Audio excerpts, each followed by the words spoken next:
Bonsoir. Donc, on va reprendre ces séances de questions flash. En commençant par la première communication avec le professeur Patrick Tunion sur les lipides pour les bébés, lesquels et quand. Vous avez 10 minutes, donc essayez de respecter, s'il vous plaît, le temps, parce qu'on a une inauguration après. Et merci. Alors, lesquels et quand? Vous savez qu'on a très très peur du gras en France, en imaginant que manger gras rend obèse. Je vous rappelle que l'obésité est une maladie purement génétique et que l'alimentation n'est qu'un moyen, mais pas une cause.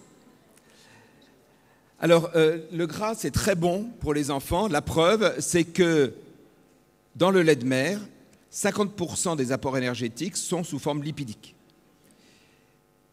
Et donc, si la nature a voulu ça, c'est que le gras, c'est très intéressant très tôt dans la vie. Il faut savoir aussi que la concentration des lipides dans le lait de mère est indépendante de l'alimentation de la mère, sauf pour 3 acides gras. Les 2 acides gras essentiels, bien évidemment, linoléique et alpha-linolénique, dont l'être humain n'est pas capable de synthétiser, y compris la glande mammaire, et donc qui dépend de l'alimentation de la mère, et le DHA, dont on va parler, qui est un acide gras dont j'ai déjà parlé ce matin, et qui est un acide gras conditionnellement indispensable, et dont la concentration dépend aussi de l'alimentation de la mère. Alors pourquoi le gras est aussi important? Eh bien parce que votre cerveau, comme celui du bébé, est constitué de 60% de lipides, de graisse. Et donc tout ça, il faut assurer les apports suffisants. Donc on va voir comment éviter tout d'abord les carences quantitatives, puis les carences qualitatives. Quantitatives tout d'abord. Voilà les apports recommandés en lipides. Donc bien sûr de 0 à 6 mois, c'est ceux du lait de mère, 50% des apports énergétiques totaux. Et ensuite, vous voyez qu'on passe de 50 à 40. 40, c'est énorme. Et au-delà d'un an, ça reste quand même très élevé, 35 à 40% des apports énergétiques totaux. Alors bien évidemment, l'alimentation lactée, que ce soit par allaitement ou par lait infantile, assure les besoins. Par allaitement, c'est une évidence, puisque c'est comme ça qu'on les a basés. Puis par lait infantile, on y arrive aussi à peu près. Mais dès que l'enfant est diversifié et donc diminue ses apports de lait infantile, je vous rappelle qu'à partir de 6 mois, c'est 40% minimum des apports énergétiques totaux, seul l'ajout systématique de graisse dans tous les repas salés, qu'ils soient d'ailleurs en petits pots ou artisanaux, qui permet d'atteindre les 40% nécessaires. Les 2 graisses qu'il faut utiliser, c'est le beurre et l'huile. Les margarines, par exemple, ça n'est pas à utiliser. Pour étayer ça, voilà un travail qu'on a fait avec notre diététicienne. Voilà entre 6 et 12 mois les apports lipidiques principaux des enfants, donc le lait infantile et les cuillères de graisse ajoutées dans les repas. Et vous voyez qu'on arrive difficilement aux 40%. Par exemple, entre 10 et 12 mois, avec 2 repas salés, c'est bien sûr sur une journée entière, hein, avec 5 cuillères à café d'huile de colza par jour, donc c'est pas rien, eh bien on arrive pile aux 40%. Autant dire que s'il n'y avait pas ces ajouts, ce serait impossible. Donc, première chose, ajouter de la graisse. Deuxième chose, les carences qualitatives, cette fois en lipides. Juste un petit rappel biochimique. J'ai vu qu'Ousmane ce matin maîtrisait ça parfaitement, mais ce n'est peut-être pas le cas de vous tous. Oméga 6, oméga 3, acide linoléique, acide alpha-linolénique, les 2 acides gras essentiels qui sont ici en rouge. Et à partir de ces acides gras essentiels, on fabrique des acides gras polyinsaturés. Du côté oméga 6, c'est l'acide arachidonique. Et du côté oméga 3, l'eicosapentaénoïque, dont on en avait parlé ce matin, et le fameux DHA. Le DHA, dont il faut un apport minimum. Vous vous souvenez, ce matin, j'ai parlé des 2-18 ans, où il fallait 250 mg par jour de PA et DHA. Eh bien là, vous voyez que chez le jeune, le plus jeune, les apports en DHA entre 0 et 2 ans, c'est 100 mg par jour. Mais il y a un apport minimum d'ARA aussi, d'acide arachidonique, qui est recommandé. Et donc, c'est très important d'apporter tout ça, mais le plus important, ça reste le DHA. On en a parlé ce matin, et vous voyez ici l'augmentation de la concentration en oméga 3 et notamment en DHA du cerveau de l'enfant. Ça a été fait chez des enfants qui étaient morts accidentellement. Et donc, les auteurs ont mesuré la quantité de DHA à l'intérieur du cerveau.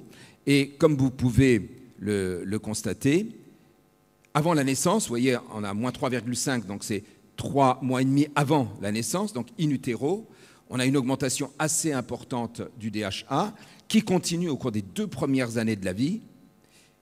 Et on sait aujourd'hui, enfin, on a déjà des éléments aujourd'hui chez l'animal, pas encore chez l'homme, comme je vous l'ai dit ce matin, que la quantité de DHA stockée dans le cerveau au cours des premières années de la vie déterminerait la quantité de DHA pour le restant de l'existence.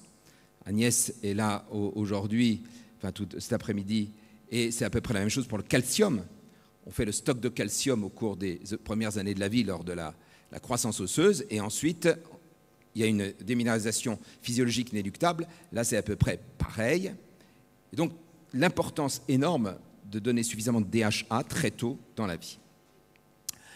Deuxième point, je n'ai pas le temps en 10 minutes de le développer, mais le premier article là, qui est de Koletzko, on était 23 auteurs, 13 pays différents qui avons contesté parce que l'Union européenne a rendu obligatoire l'ajout de DHA enfin dans les laits infantiles, premier et deuxième âge. Ça faisait des années qu'on attendait ça, c'est depuis 2020, mais elle n'a pas rendu obligatoire l'ajout d'ARA. Si vous êtes passionné, vous pouvez lire en français, c'est la deuxième référence, elle est en français, les raisons pour lesquelles il faut ajouter aussi de l'ARA et du DHA. On a fait pression sur les industriels et aujourd'hui, quasiment tous les industriels nous ont écoutés et ont mis de l'ARA, alors ce n'est pas obligatoire, en plus du DHA, avec un rapport au moins égal à 1. Les principaux qui n'en ont pas mis, mais vous n'êtes pas encore infestés par ce problème ici, c'est les laits infantiles bio. Les nouveaux laits infantiles bio, eux, ont écouté la réglementation et n'ont pas ajouté d'ARA. Il faut donc les boycotter. Alors, comment on assure les apports en acides gras essentiels, les apports qualitatifs? Tout d'abord, les apports en acides gras essentiels. Les acides gras essentiels, je vous l'ai dit, la concentration en acides gras essentiels dans le lait de mère dépend de l'alimentation de la mère. Et donc, la maman doit avaler des huiles végétales et elle aura suffisamment dans son lait.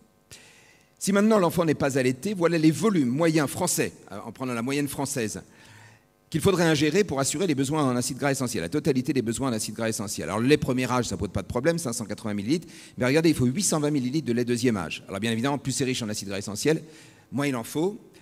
Alors c'est pas trop grave, parce que si on ne les atteint pas, vous voyez qu'une cuillère à café d'huile de colza, une seule huile de colza, apporte l'équivalent d'acide gras essentiel de 185 ml de lait. Donc vous voyez, vous mettez une cuillère à café de colza, vous n'avez plus qu'à donner à peu près 600 et quelques millilitres de lait deuxième âge. À partir de 2 cuillères, ça compense. Bref, c'est très rare d'avoir des carences en acide gras essentiel à condition d'utiliser de l'huile de colza. Alors je sais qu'ici, vous aimez beaucoup l'huile d'olive, qui est très bonne pour la prévention cardiovasculaire des adultes, voire des enfants hypercholestérolémiques. Mais vous voyez que la distribution en acides gras essentiels, la meilleure est celle du colza. L'arachide, le maïs et le tournesol sont trop pauvres en acide alpha-linolénique. L'olive est trop pauvre dans les deux. Et soja et noix sont riches en oméga 3, mais ils ont une richesse trop importante en oméga 6 qui fait que le rapport n'est pas très bien. Dans le lait infantile, le rapport acide linoléique sur acide alpha-linolénique est d'environ 10. La réglementation, c'est entre 5 et 15. Et donc, on est là dans des taux trop importants. Donc, c'est l'huile de colza qui est la plus équilibrée. Et enfin, comment assurer les apports en DHA ? Eh bien sûr, l'allaitement reste le meilleur moyen, à condition que la maman mange du poisson 2 fois par semaine, dont au moins 1 gras.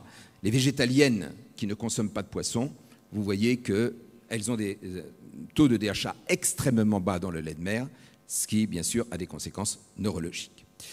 Alors, en France, la moitié à peu près des laits de croissance sont enrichis en DHA, mais la plupart ne le sont pas, donc il faudrait que 600 ml par jour pour assurer les apports en DHA, donc premier âge, deuxième âge et lait de croissance lorsqu'ils sont enrichis en DHA. 600 ml par jour, comme il en faut 700 ml pour assurer les apports en fer, donc vous voyez, c'est à peu près ce qu'il faudrait.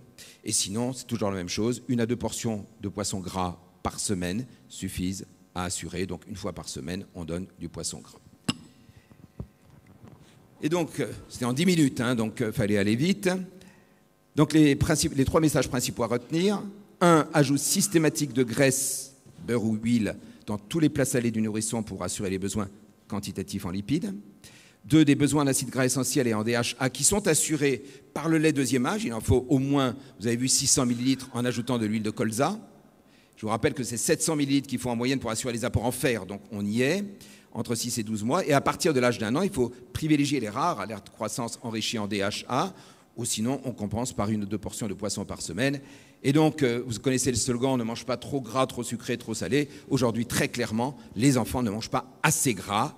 Et encore une fois, ils peuvent manger extrêmement gras. Jamais ça ne rendra obèse, parce que je rappelle que l'obésité est purement génétique. N'importe qui ne peut pas devenir obèse. Je vous remercie, pile de 10 minutes. Merci beaucoup. Donc, on prend une question de côté. Question? Professeur Omeline.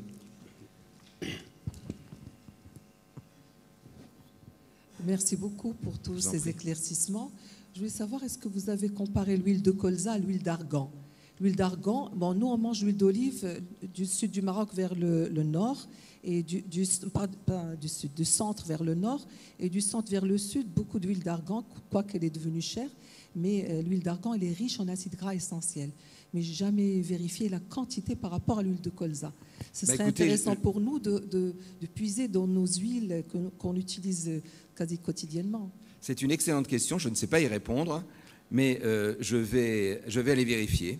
Et la prochaine fois que je ferai, effectivement, je ne savais pas que vous consommiez, je savais que c'était utilisé pour les massages, mais je ne savais pas qu'en plus ça se mangeait.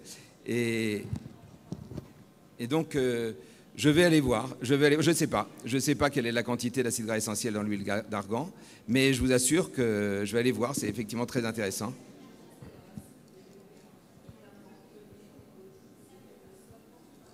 D'accord, bah écoutez, je vais aller voir et je vous dirai quelle est la quantité d'acide gras essentiel dans l'huile d'argan, parce que je ne sais pas. Je ne sais pas si quelqu'un connaît la quantité d'acide gras essentiel. Mais... D'autres questions? Donc on passe à la communication suivante. Merci.